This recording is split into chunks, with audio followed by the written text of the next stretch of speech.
लेना हो तो लो, नहीं तो रहने दो। जबरदस्ती तो है नहीं, बेचना मेरा काम है। क्यों साहब? वो व्यक्ति, इतने दिनों से देख रहे हो ना मुझे, कभी मैंने खरीदा है? फिर भी हर रोज आकर मुझे तंग करते रहते हो। क्या ये जरूरी नहीं कि तुम पहचानो कि कौन खरीदेगा और कौन नहीं? चलो हटो, मुझे देर हो रही है। दूध पेड़ा कहकर चला गया।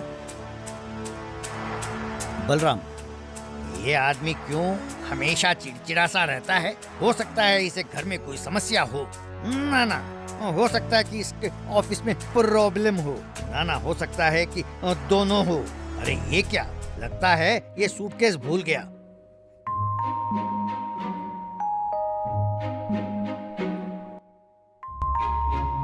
कहकर सूटकेस उठाया, फिर उसे ढूंढने लगा।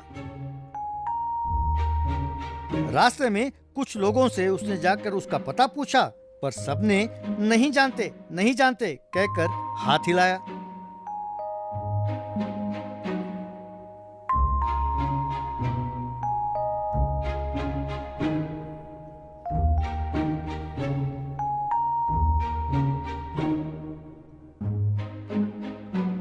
आखिर में एक नारियल वाले से पूछा।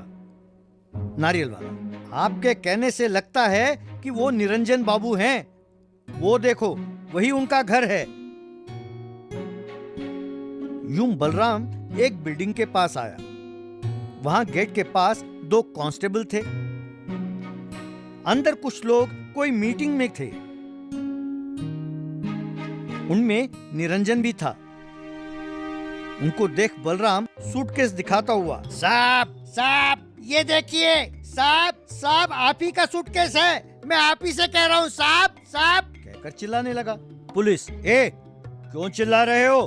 अंदर नीलामी हो रही है, किसी को भी अंदर जाने की अनुमति नहीं है। चुपचाप चले जाओ यहाँ से। बलराम, नीलामी? साहब एक बार अंदर जाने दें, ये सूटकेस उनका है, इसे देकर आ जाऊंगा। जरा मुझे जाने दें साहब। पुलिस, बोला तो समझ में नहीं आता। चुपचाप चले जाते हो या अंदर कर दूं?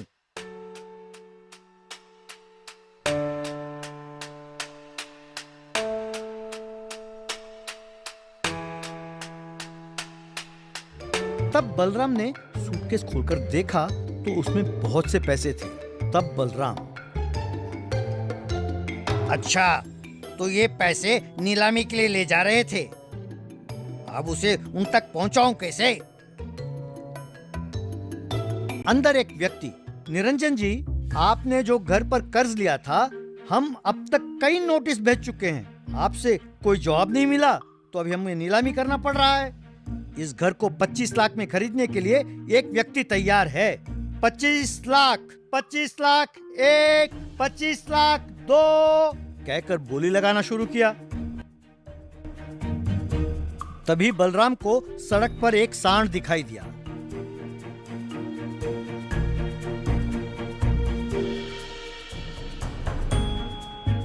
उसे देखकर उसे एक तरकीब सूझा। तुरंत सांड पर बैठकर, ए, अपना कमाल दिखाओ बसवा, कहकर चिल्लाया। बस वो जोर से आवाज करते हुए गेट की ओर भागने लगा। उसे देख पुलिस ठहरो कहकर चिल्ला रहे थे।